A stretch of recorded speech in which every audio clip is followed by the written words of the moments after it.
Muy buenos días, amados hermanos de la Iglesia Cristiana, siervos de la palabra, amigos y demás personas que hoy se conectan para escuchar el mensaje de la palabra. Les invito primeramente para que oremos al Señor y nos encomendemos en sus manos para este tiempo. Inclina tu rostro y oremos a Dios. Señor, aquí estamos. Te damos gracias por un día más que nos das de vida y salud. Gracias porque nos permites hoy escuchar tu palabra y alimentarnos con tu palabra. Disponemos nuestro corazón, Señor, para ello y te pedimos humildemente, en el nombre de Cristo Jesús, que tu Espíritu nos redarguya, nos instruya, nos transforme, nos corrija y nos lleve a esa reflexión acerca de las cosas que debemos hacer en la medida que entendemos tu palabra para agradarte a ti. Nos colocamos delante de ti, Señor, en esta mañana y pedimos eso, Padre, con anhelo, que tu palabra nos transforme. Transfórmanos, Señor, con el poder de tu palabra y nos colocamos en tus manos. Permíteme, Padre, en el nombre de Jesús, que yo exponga tu palabra y que comparta con mis hermanos todas las verdades de tu palabra para que seamos transformados con ese poder que ella tiene y el poder de tu Espíritu Santo. Te damos gracias, Señor, entonces, y nos colocamos delante de ti humillados para con humildad recibir tu verdad en Cristo Jesús. Amén. Vamos entonces a exponer hoy la tercera parte del cuarto mandamiento de la ley moral de Dios. Y en esta oportunidad vamos a estudiar lo que el Nuevo Testamento nos enseña del cuarto mandamiento y finalmente vamos a estudiar una aplicación de cómo vivir, cómo entender, cómo aplicar este mandamiento hoy como iglesia para nuestros días. Esas dos partes son las partes generales de esta exposición. Para ello entonces les invito, hay muchos versículos del Nuevo Testamento que podemos escoger para estudiar el cuarto mandamiento, pero vamos a hacerlo en dos partes. Vamos primero a estudiar lo que Jesús enseñó al cuarto mandamiento y cuál fue la posición de los apóstoles respecto al cuarto mandamiento y en especial en la enseñanza que Pablo dio sobre el cuarto mandamiento. Para ello vamos primero a leer el Evangelio de Marcos en el capítulo 2, en el versículo 23 al 28. Acompáñame en la lectura. Marcos 2, versículos del 23 al 28. Leamos la escritura. Dice: Aconteció que al pasar él por los sembrados un día de reposo, sus discípulos andando comenzaron a arrancar espigas. Entonces los fariseos le dijeron: Mira, ¿por qué hacen en el día de reposo lo que no es lícito? Pero él les dijo: ¿Nunca leísteis lo que hizo David cuando tuvo necesidad y sintió hambre, él y los que con él estaban? ¿Cómo entró en la casa de Dios siendo Abiatar sumo sacerdote y comió los panes de la proposición, de los cuales no es lícito comer sino a los sacerdotes, y aún dio a los que con él estaban? Verso 27. También les dijo: el día de reposo fue hecho por causa del hombre, y no el hombre por causa del día de reposo. Y verso 28 dice: por tanto, el Hijo del Hombre es Señor aún del día de reposo. Vamos a meditar esta porción de la Escritura para escudriñar aquí lo que Cristo nos enseñó sobre el día de reposo. Uno de los argumentos contra el cuarto mandamiento acerca de que guardar y santificar el día de reposo, entre todos los mandamientos, ¿verdad?, que está la ordenanza específica para él, este es el único cuya vigencia no fue confirmada por Jesucristo, dicen algunos, ni por los apóstoles. Además, también afirman que cuando se habla del día de reposo en relación con Cristo, lo que hizo nuestro Señor fue restarle importancia. Algunas personas sustentan estas tesis, estas suposiciones. Sin embargo, eso es totalmente falso, pues al igual que con los otros mandamientos, nuestro Señor vino, por el contrario, a darle el verdadero sentido espiritual al día de reposo. Y esto debido a que cuando Jesucristo llegó a la tierra e inicia su ministerio, el día de reposo sí estaba fuertemente arraigado en la vida de Israel. Eso lo vemos por lo que nos ilustra la Biblia y la historia. Pero de una forma totalmente errónea, distorsionada. Los fariseos, los escribas, los doctores de la ley habían distorsionado el objetivo del día del reposo. Lo que se ha leído en el Talmud, recordemos que el Talmud es el libro sagrado, el libro de dogmas y costumbres judías, es un libro sagrado para ellos, digámoslo así. Afirman que este libro, el Talmud, le dedica gran cantidad de páginas a lo que se puede y no se puede hacer en el día de reposo. Sin embargo, y con tristeza, muy poco se menciona del propósito espiritual del día de reposo. Bien, los fariseos, ¿verdad?, y maestros de Israel nunca se preocuparon por la vida espiritual del pueblo, es lo que nos enseña la historia, sino, por el contrario, por sus comportamientos externos. Ellos se fijaban más en la apariencia externa. Por eso inventaron e inventaban y colocaban cargas que ni ellos mismos podían llevar. Recordemos esas palabras de Jesús un día cuando los confrontó y les dijo: ustedes colocan cargas que ni ustedes mismos pueden llevar. Lo hacían supuestamente para proteger el día de reposo. Sus intenciones, según eso, eran muy buenas y santas, pero en realidad todo era puro legalismo que finalmente llevó a un comportamiento hipócrita de todo el pueblo de Israel, incluyéndolos a ellos. Ahora, por lo tanto, pensar que Cristo habló muy poco del día de reposo y que cuando habló de él le restó valor e importancia, es olvidarnos de una de las misiones de nuestro Señor Jesucristo al venir a la tierra, como Él mismo lo afirmó en Mateo 5, versículo 17.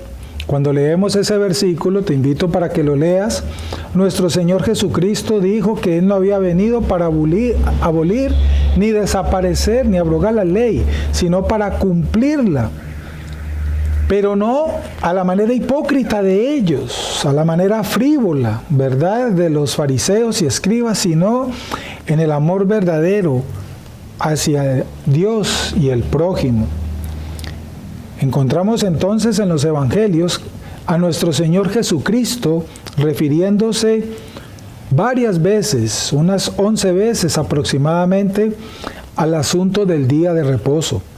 Y en todas las veces que hizo referencia de él, lo hizo para corregir las añadiduras ridículas y legalistas que los fariseos y los doctores de la ley y escribas habían hecho a la ley de Moisés en cuanto a la observancia del día de reposo.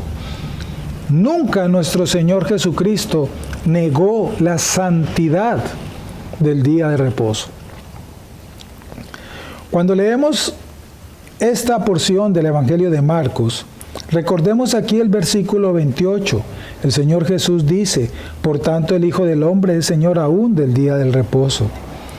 En el texto nos encontramos con una discusión, como lo acabamos de leer, que ocurrió por haber hecho lo que hicieron en el día de reposo ellos. Sin embargo, se observa cómo los fariseos en ese momento alegaban, pero sin dejar de hablar, ¿cierto?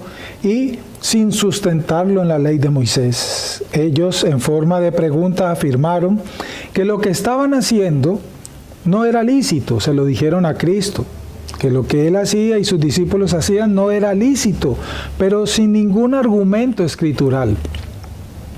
Respondiendo a esas críticas de los fariseos, Jesús les dijo que el día de reposo fue hecho por causa del hombre y no el hombre por causa del día de reposo. En esta afirmación de Jesús encontramos tres grandes e importantes enseñanzas acerca de esto. Miremos. La primera, Jesús dice, el día de reposo fue hecho. ¿Qué significan esas palabras de Jesús? Si paramos allí la lectura de ese versículo, el versículo 27. En otras palabras, el Señor Jesucristo está diciendo que el día de reposo fue creado, fue creado. ¿Qué significa esto? Remontémonos al Génesis. En el libro de Génesis leemos que Dios creó todas las cosas en cada uno de los días de la semana. El primer día, ¿verdad?, creó los cielos y la tierra. Después dijo, sea la luz. Después creó el firmamento. Después las plantas verdes y así sucesivamente. El libro de Génesis en ese primer capítulo nos ilustra cómo sucedió la creación. Y leemos allí que una vez que Dios creaba, bendecía y veía que era bueno. Es decir, que Dios en cada día creado en ese momento lo hizo para crear algo objetivo. Cuando terminó la creación en el sexto día, ya había culminado toda su obra. Entonces Dios había podido parar, detenerse allí. Ya terminé todo. Pero no fue así, Él no paró. Creó un día más y lo bendijo.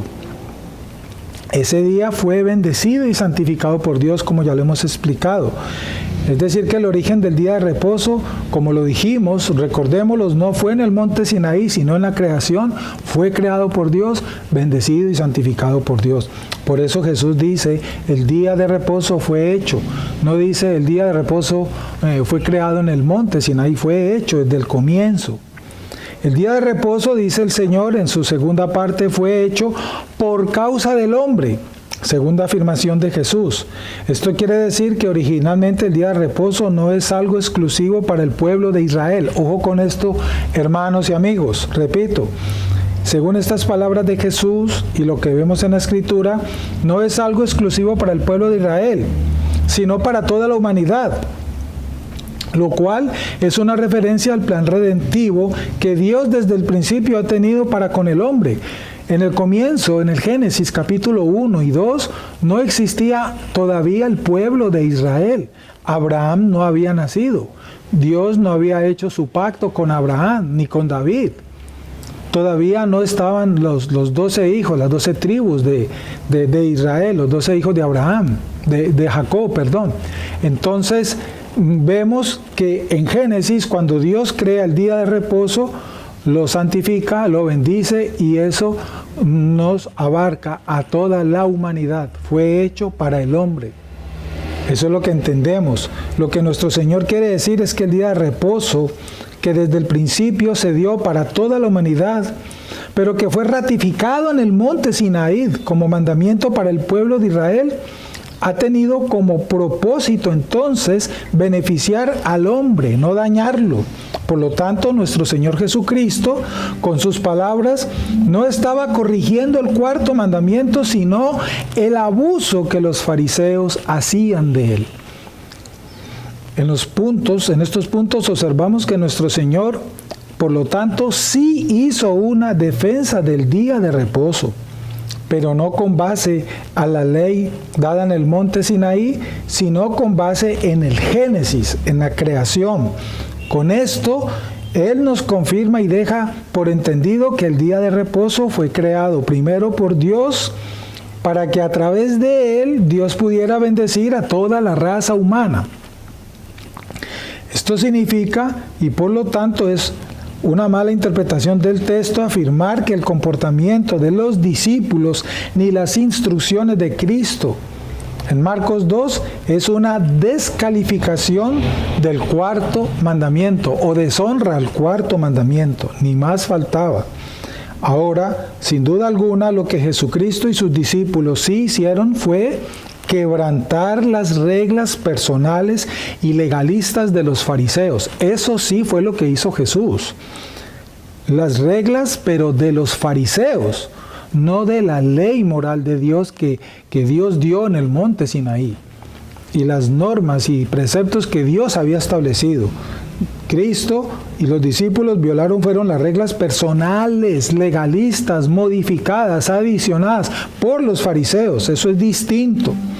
Pero esto fue hecho con el objetivo de confirmar que el propósito real, inicial y original del día de reposo, repito, y encontramos de nuevo, es el beneficio terrenal y espiritual de la raza humana.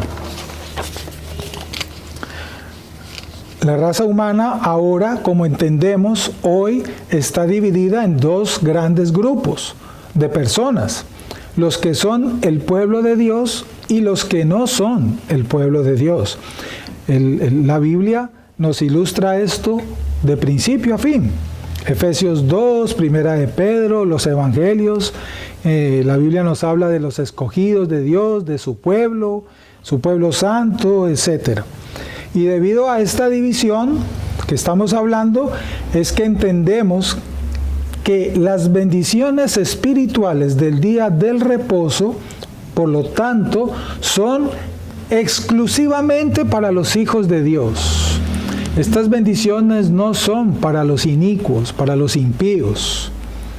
Son única y exclusivamente para los hijos de Dios, que son aquellos que han sido redimidos por Cristo y sellados con el Espíritu Santo de Dios. Apocalipsis 5, Efesios 1 y muchos otros pasajes nos enseñan esto. Confirmamos entonces de esta manera que el día de reposo, aunque fue establecido desde el Génesis, fue ratificado en el monte Sinaí para el pueblo elegido y redimido por Dios, que en el nuevo pacto ahorita es la iglesia de Cristo. Esto es lo que entendemos y queda claro. Este ejemplo lo tomamos para entender la enseñanza que Cristo dio y el manejo que Cristo dio al día de reposo. Cristo nunca desmeritó el día de reposo, ni negó su santidad y su observancia.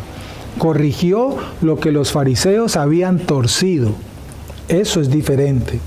¿Cuál es la opinión o el punto de vista de los apóstoles? Vamos a mirar qué fue lo que los apóstoles enseñaron y vamos a tomar como ejemplo uno de ellos, el apóstol Pablo. Te invito para que leas Romanos 14, versículos del 4 al 6. Vamos a leer esa porción, Romanos 14, versículo del 4 al 6. Acompáñame a la lectura, dice: ¿Tú quién eres que juzgas al criado ajeno? Para su propio Señor está en pie o cae, pero estará firme, porque poderoso es el Señor para hacerle estar firme. Uno hace diferencia entre día y día, otro juzga iguales todos los días. Cada uno esté plenamente convencido en su propia mente. El que hace caso del día lo hace para el Señor, y el que no hace caso del día para el Señor no lo hace. El que come para el Señor come, porque da gracias a Dios, y el que no come para el Señor no come y da gracias a Dios. Al leer este texto, surge la pregunta: ¿está liberando el apóstol Pablo de la observancia del cuarto mandamiento del día de reposo? No podemos negar con facilidad y pudiésemos responder rápidamente que el texto parece ser claro para responder que sí, que el apóstol Pablo está como dando a entender que cualquier día se puede guardar para el Señor. Sin embargo, hay que ser honestos, amados hermanos y amigos, con el oyente y exponer el texto dentro del contexto bíblico. Recordemos que esta es una verdad.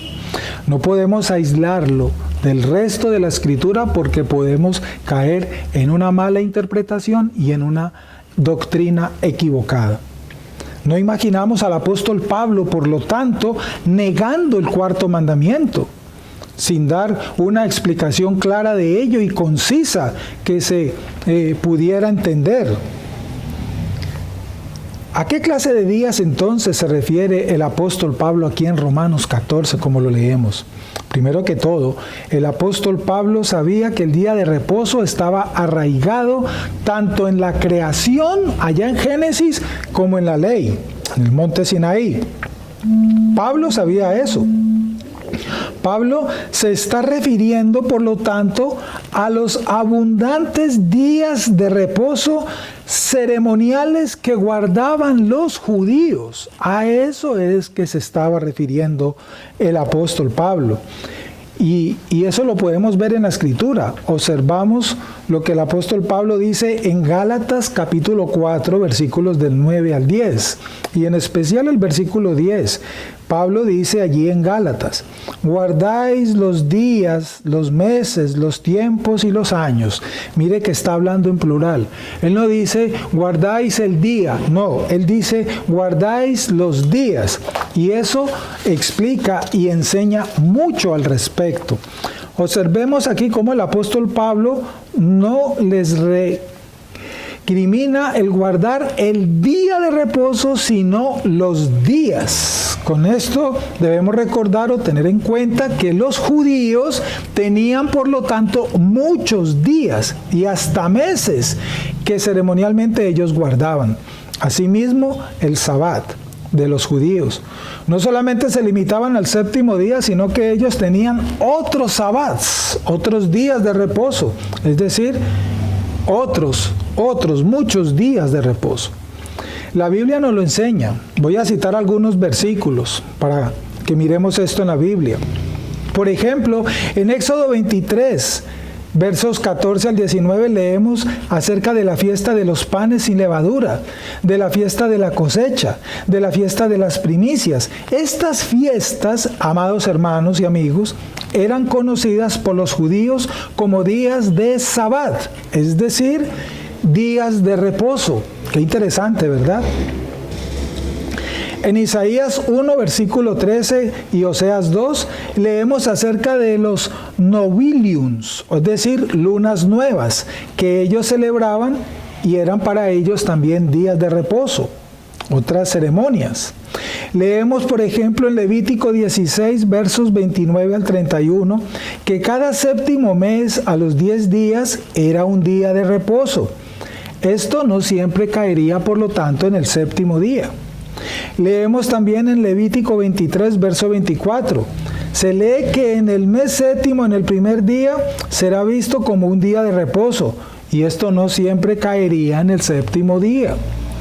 Levítico 23, verso 27 al 32, más adelantico, nuevamente leemos que a los 10 días del séptimo mes habrá un día de reposo en el cual se ofrecería expiación. Asimismo, seguimos leyendo. En Levítico 25, versos 2 al 5, vemos que el séptimo año era conocido como año de reposo. Tremendo.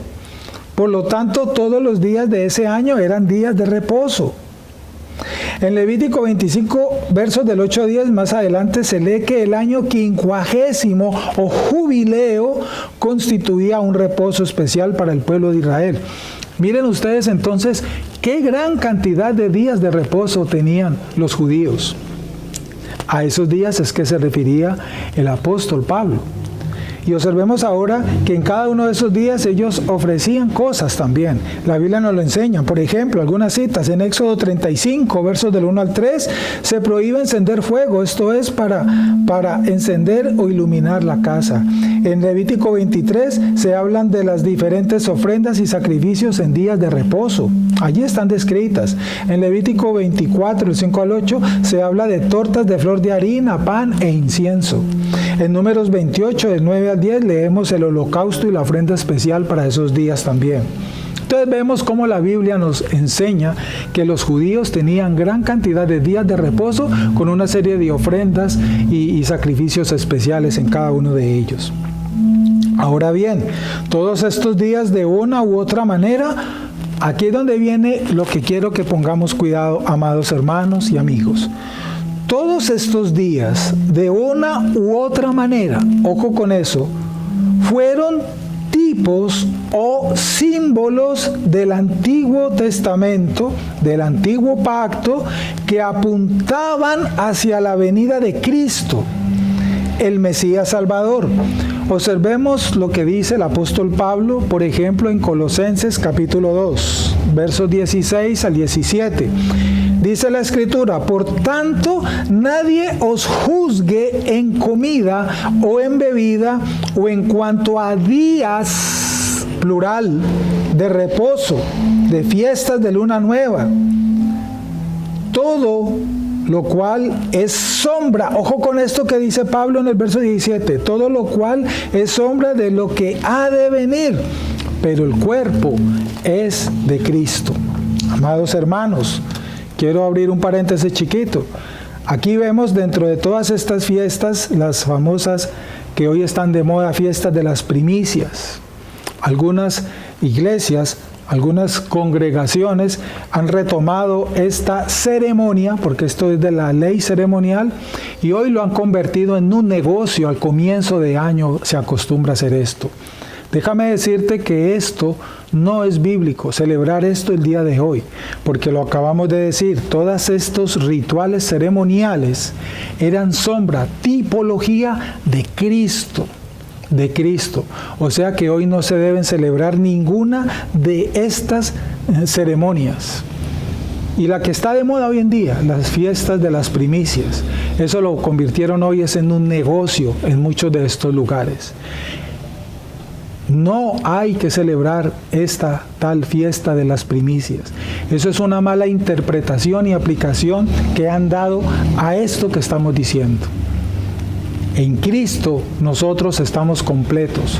Y como dice Habacuc, el justo por la fe vivirá. Y para ser bendecidos, somos bendecidos por gracia, salvos por gracia, guardados por gracia, mantenidos por gracia, adoptados por gracia. Todo es por gracia, no por obras. Llevando primicias a la iglesia, primicias, Dios no te va a bendecir, porque no es por obras, no es por méritos. Es por gracia. O sea que si en el lugar donde hemos ido o acostumbras a ir celebran eso, por favor no vuelvas a practicar tal cosa, porque creer en eso, pensar que Dios te va a bendecir durante todo el año conforme hayas obedecido ese mandamiento de ese pastor, de ese líder espiritual acerca de participar de esas fiestas de primicias que hacen al comienzo del año, es una herejía. Eso no es bíblico. Todas esas, como estamos viendo y estamos explicando, y Pablo nos lo acaba de decir ahí en Colosenses, eran sombra, ya tuvieron cumplimiento en Cristo. No vuelvas a practicar ni a creer tales cosas. Y si en esa iglesia donde tú vas insisten en ello, pues la Biblia te da permiso, la palabra te da permiso para huir, salir de ese lugar, porque tú debes ir a un lugar donde realmente se exponga, se viva, se enseñe y se procure obedecer el Evangelio de Jesucristo y no tradiciones de hombres. Cierro allí el paréntesis. Esto nos indica, por lo tanto, retomando, cuando el apóstol Pablo, que el apóstol Pablo corrige esto que estamos hablando. El apóstol Pablo lo que quiso dar a entender es que Cristo es el verdadero cumplimiento del Sabbat, es el verdadero cumplimiento de todos esos ritos ceremoniales, de todas esas fiestas, de todos esos días de reposo inventados hoy en día y creados y multiplicados por los judíos. Algunos de ellos inventados y creados, otros sí los vemos claramente en la ley. Es que los judíos modificaron, adulteraron, adicionaron que cerca de 15,000 o 16,000 mandamientos en total. Adulteraron. Por lo tanto, con la venida de nuestro Señor Jesucristo quedó abolido todo lo que en este mandamiento era ceremonial. Eso es lo que quiero que entendamos y que aprendamos. Recordemos que nuestro Señor Jesucristo es la verdad, ante cuya presencia todas las figuras tipológicas del antiguo pacto se desvanecen. Cristo es el cuerpo en cuya contemplación desaparecen todas esas sombras. Todas esas ceremonias y ritos eran sombras de Cristo. Cuando Cristo viene, cumple con todo ello. Él lo dijo. En Cristo es el cumplimiento de la ley. En Cristo se cumple toda esa ley ceremonial.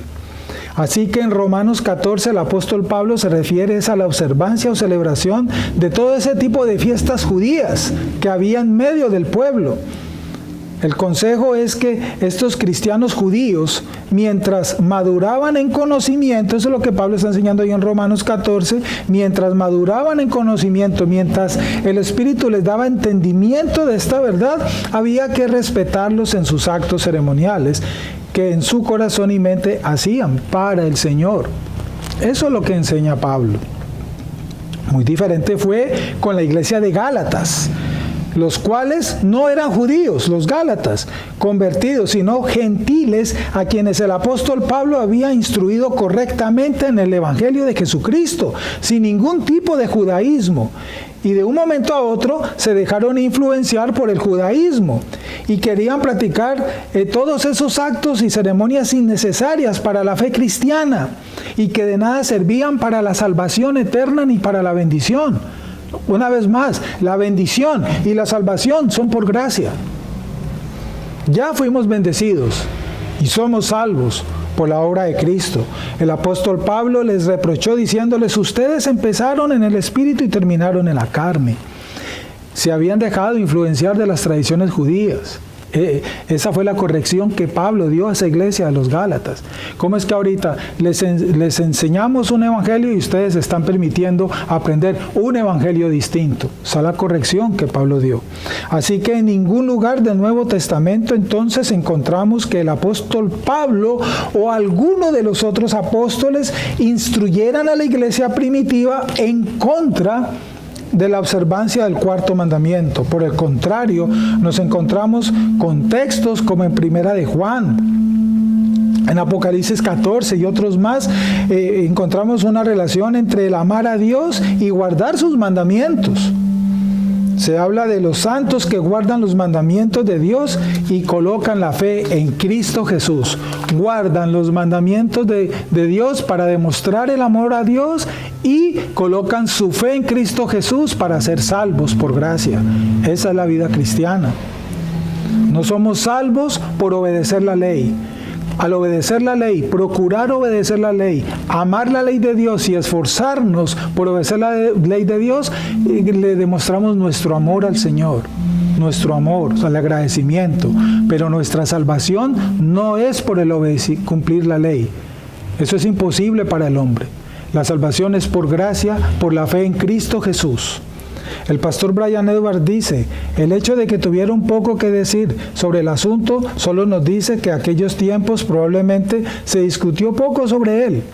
Las iglesias no tenían ninguna intención de perder la bendición de un día tan especial como el día de reposo, y el único cambio que se produjo fue con respecto al día de la semana en que se celebraba. Se pasó del séptimo día al primer día. Ese fue el único cambio que se produjo. Ahora, surge la pregunta: ¿por qué ese cambio? ¿Y qué pasó con la perpetuidad entonces del séptimo día? ¿Por qué no se siguió guardando siempre el séptimo día? ¿No es que era perpetuo? Vamos a tratar de explicarlo en una forma resumida para que entendamos, porque este tema se puede ampliar mucho más ya en una clase de escuela bíblica. ¿Qué pasó primero que todo con la perpetuidad del séptimo día como tal?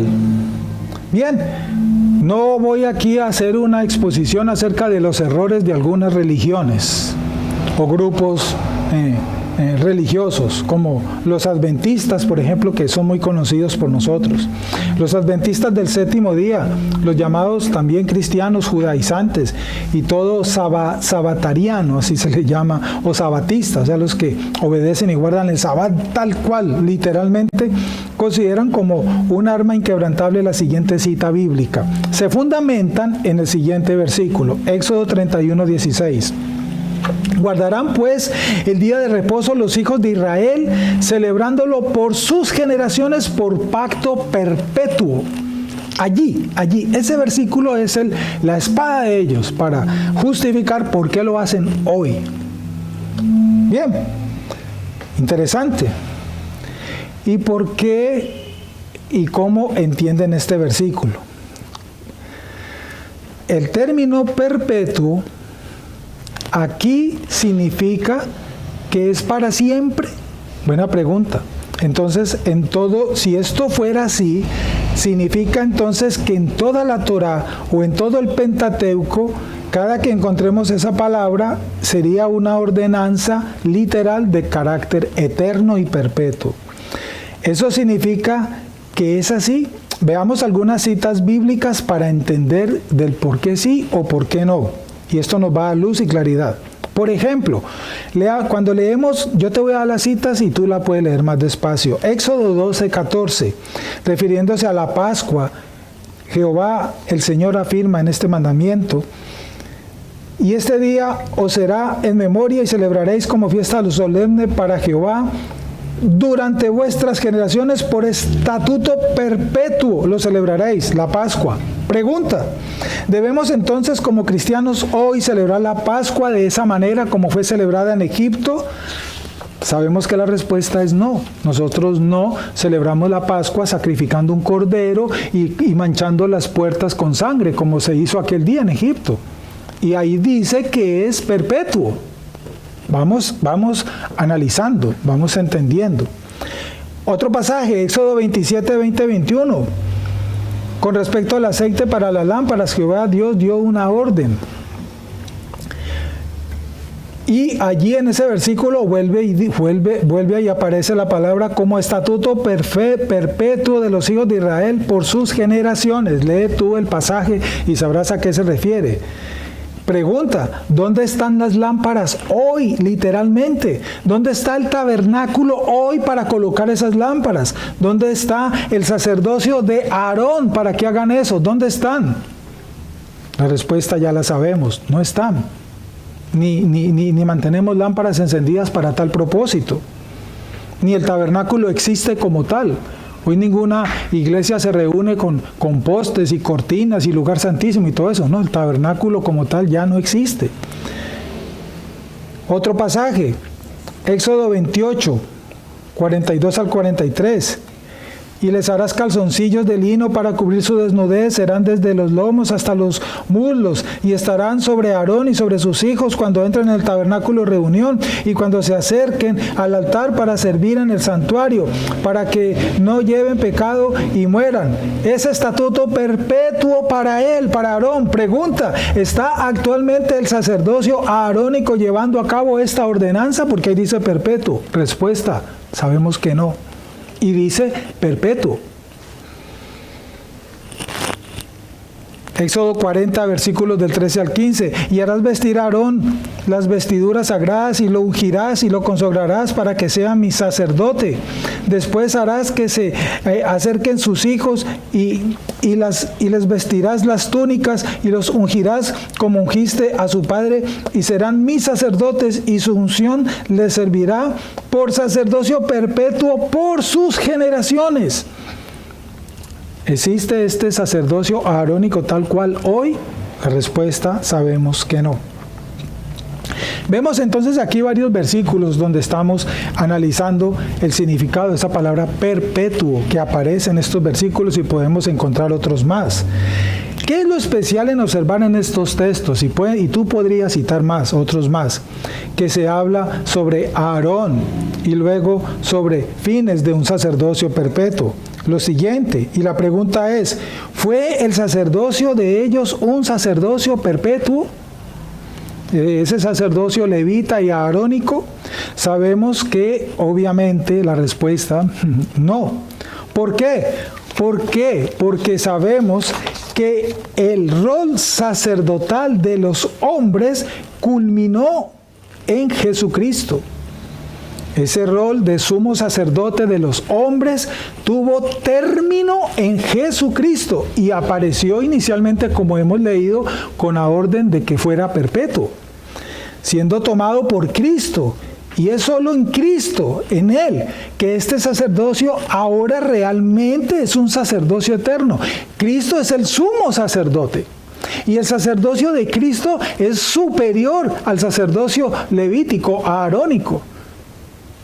Lo sabemos. Esos sumos sacerdotes del antiguo pacto, del Antiguo Testamento, todos murieron. Fueron sumos sacerdotes, ministraron como sumos sacerdotes en el tabernáculo y en el templo, pero murieron. Eran hombres mortales. Cristo es el sumo sacerdote eterno e inmortal, que cumple ahora sí con ese término de perpetuidad. Mas no fueron los levitas como tal y Aarón y su familia como tal. Ese estilo, esa forma de sacerdote no existe hoy en día. Eso tuvo un final, fue sombra de lo que se haría en Cristo, que sí es eterno. Él es el sacerdote, Él es el rey, Él es el profeta eterno, único y verdadero. Ahora, ¿se contradice entonces las Escrituras cuando afirman perpetuidad sobre el sacerdocio levita y sobre el Sabbat? Hablando ya en términos aquí de nuestro tema, el cuarto mandamiento, en ninguna manera las Escrituras no se contradicen. Entonces, ¿por qué aparece esa palabra perpetuo? Hombre, recordemos que la Biblia fue escrita en hebreo y ese no es nuestro idioma nativo. Debemos, por lo tanto, tener cuidado con el idioma y hacer un estudio etimológico de las palabras, de los términos originales con que aparecen estos escritos. Y la palabra en hebreo que aparece en esos versículos de perpetuo que acabamos de leer es la palabra olam. Y con respecto a este término, la pregunta que nos tenemos que hacer es, ¿significa esto eternidad literal? Ahora, cuando se hace ese estudio, sabemos que no siempre significa perpetuidad o eternidad, sino que en varias ocasiones solo se está refiriendo esta palabra a un periodo de tiempo, a una duración de tiempo preciso, específico. Y hay varios ejemplos donde podemos ver eso. Te voy a dar pasajes para que los leas, no los vamos a leer ahora por tiempo. Génesis 6:4, Josué 24:2, Isaías 42:14, Jeremías 28:8, y tú podías encontrar algunos versículos más, te doy algunos. Claramente, en estos textos la palabra hebrea olam no se utiliza únicamente para hablar de perpetuidad o eternidad, sino también para hacer referencia a un periodo de tiempo que puede ser largo o corto, no interesa. Nosotros inclusive usamos términos así en nuestra comunicación. Voy a dar un ejemplo. Llevo una eternidad llamándote. ¿La has dicho? Utilizaste la palabra eternidad. ¿De verdad eres eterno? ¿Estás en una eternidad y llevas una eternidad llamando a alguien? Sabemos que no, esa es una forma de hablar. Hace un siglo que te estoy invitando y no vienes.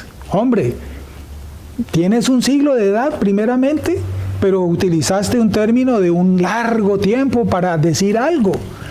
Creo que estamos entendiendo. Por eso es que una vez más debemos analizar los textos dentro del contexto. Ahora, hay que dejar por entendido entonces que el uso de ese término hebreo olam, cuando se utiliza para hablar, eso sí, de asuntos espirituales, promesas divinas o destinos futuros, la traducción perpetuo para siempre significa sin fin, como la promesa de la vida eterna. La promesa de esa luz. Cristo es la luz del mundo y quien está en Cristo será luz por siempre, porque Cristo es la luz del mundo y donde está la luz nunca habrá oscuridad. Es decir, hay que entender el contexto muy bien, muy detalladamente. Cuando se usan términos de leyes, por lo tanto, o estatutos para indicar que todavía están siendo forzadas o demandadas y que entonces se mantienen permanentes, en tal caso indica que la ley es incambiable e inmutable, pero solamente mientras el sistema del cual es parte dure. ¿Qué significa?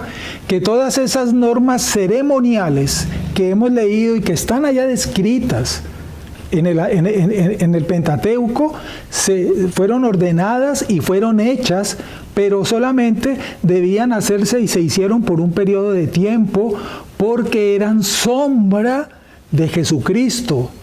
En Jesucristo desembocan, se cumplen, finalizan todas esas fiestas, todos esos actos rituales y ceremoniales. Esa es la famosa ley ceremonial. Por eso la ley ceremonial hoy no debemos obedecerla ni cumplirla al pie de la letra, porque en Cristo se cumple la ley ceremonial. Cristo cumplió, es el fin de la ley ceremonial en Él. Y no es que haya desaparecido, no. Es que en Cristo se cumplió. Eso es lo que significa. Y Cristo vive. ¿Qué significa? Que esa ley está vigente, pero está cumplida en Cristo. Ninguno de nosotros puede realizar eso porque ya Él lo hizo. Él fue el cumplimiento de esa ley. y que mientras durara esa ley mosaica, todo esto sería perpetuo. Ahora bien, sabemos que la ley ceremonial mosaica, repito, culminó con la llegada del Señor Jesucristo. Repito, la ley ceremonial mosaica culminó con la llegada del Señor Jesucristo. Por eso no vuelvas a celebrar fiestas de primicias hoy en día, que eso no es bíblico. Eso es un negocio hoy en día. Eso es lo que estamos viendo aquí claramente. Nada más podemos argumentar. Dios no te va a bendecir si obedeces con esas tales fiestas de primicias al comienzo de cada año. Eso es un invento que está totalmente sin argumento bíblico hoy en día. Recordamos que el Sabbat como ley ceremonial no es una ordenanza para toda la humanidad, sino que es visto como una institución específica para Israel y como señal del pacto que debía de guardarse.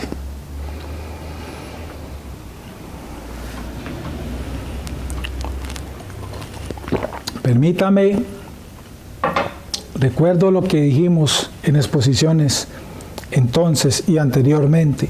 Con la venida de nuestro Señor Jesucristo, quedó abolido todo lo que en este cuarto mandamiento era ceremonial. Nuestro Señor Jesucristo es la verdad, es el camino, es la vida, ante cuya presencia todas las figuras tipológicas, ojo, todas las figuras tipológicas del antiguo pacto se desvanecen. Jesucristo nuestro Señor es el cuerpo de toda sombra ceremonial del antiguo pacto y por lo tanto en Él, en Cristo, tuvieron fin. Desaparecen. En Cristo todo es hecho nuevo. Tú y yo, quien está en Cristo, está perfecto, espiritualmente. Ojo, ¿no? Quien está en Cristo no le falta nada. Eso es lo que nos enseña la Escritura. Porque Cristo es perfecto. No es que yo, Jessy y tú, ¿no? Nosotros, de carne y hueso que estamos aquí, nosotros como tal, nuestra humanidad no es perfecta. No, es Cristo quien por fe, ese misterio, mora en mí. Él es el perfecto en mí. Y un día, cuando yo sea transformado, cuando reciba ese cuerpo incorruptible y esté ya en esa eternidad futura, anunciada, prometida, yo voy a ser semejante a Él. Hoy estoy aprendiendo, estoy creciendo, estoy madurando, estoy creciendo en fe, creciendo en santidad, estoy en esa escuela. Pero todo lo que vivo, dice Pablo, todas mis debilidades, todos mis pecados, todas mis luchas, las vivo por fe en Cristo, quien se entregó por mí, y Él vive en mí, y todas esas luchas y debilidades las vivo en la fe, y esa fe me lleva a entender su gracia, y sé que su gracia es mayor que mi debilidad, y me esfuerzo y lucho. Eso es comprender la vida cristiana y vivir una vida cristiana. Te invito para que leas Hebreos 7. Hebreos capítulo 7 nos enseña esto que estamos diciendo. Muy bien. Tan solo con estos textos de la carta de los Hebreos, como Hebreos 7, Hebreos 4, Hebreos 5, los puede leer, entendemos también esto que estamos diciendo aquí. Cito al comentarista Hendriksen respecto a esto. Pero antes de ello, recordemos lo que Cristo dijo en Mateo 5, versículos 17 al 18. Él no pretendía dar a entender que la ley debía guardarse tal cual se guardaba en el antiguo pacto hasta que viniese el fin de todas las cosas, y para fortalecer este argumento, entonces, es respecto a esto que el doctor Hendriksen nos hace el siguiente comentario. Y dice, mientras no haya desaparecido el universo en su forma presente, ni siquiera la menor de las porciones del Antiguo Testamento que requiere cumplimiento dejará de cumplirse. Todo tipo se cambiará por su antitipo. Toda predicción será verificada. La demanda de la ley será plenamente satisfecha. Cuando Jesús estaba hablando, ya se habían cumplido algunas partes del Antiguo Testamento. Por ejemplo, la encarnación. Otras partes se estaban cumpliendo. Otras se iban a cumplir muy pronto. Esto es, en la crucifixión, resurrección y más tarde en la ascensión, en Pentecostés. Y después de Pentecostés. Y finalmente en la segunda venida de Cristo en gloria. En el nuevo cielo y en la nueva tierra ya no será necesaria la ley como un libro escrito. Muy bien, hermanos, por tiempo vamos a dejar allí por ahorita. Voy a pedir 15 minuticos de receso porque es necesario que terminemos, ya vamos a terminar, pero pues sigo de largo, queda como muy largo, entonces los invito a 15 minuticos de receso y ahorita vamos a tener otro segundo tiempo para terminar esta exposición del cuarto mandamiento. Vamos a continuar ahorita a explicar por qué el cambio de día y finalmente cómo entonces vivir el cuarto mandamiento hoy como iglesia. Entonces les invito a este receso, hermano, quedamos en las manos del Señor. Nos vemos ahora.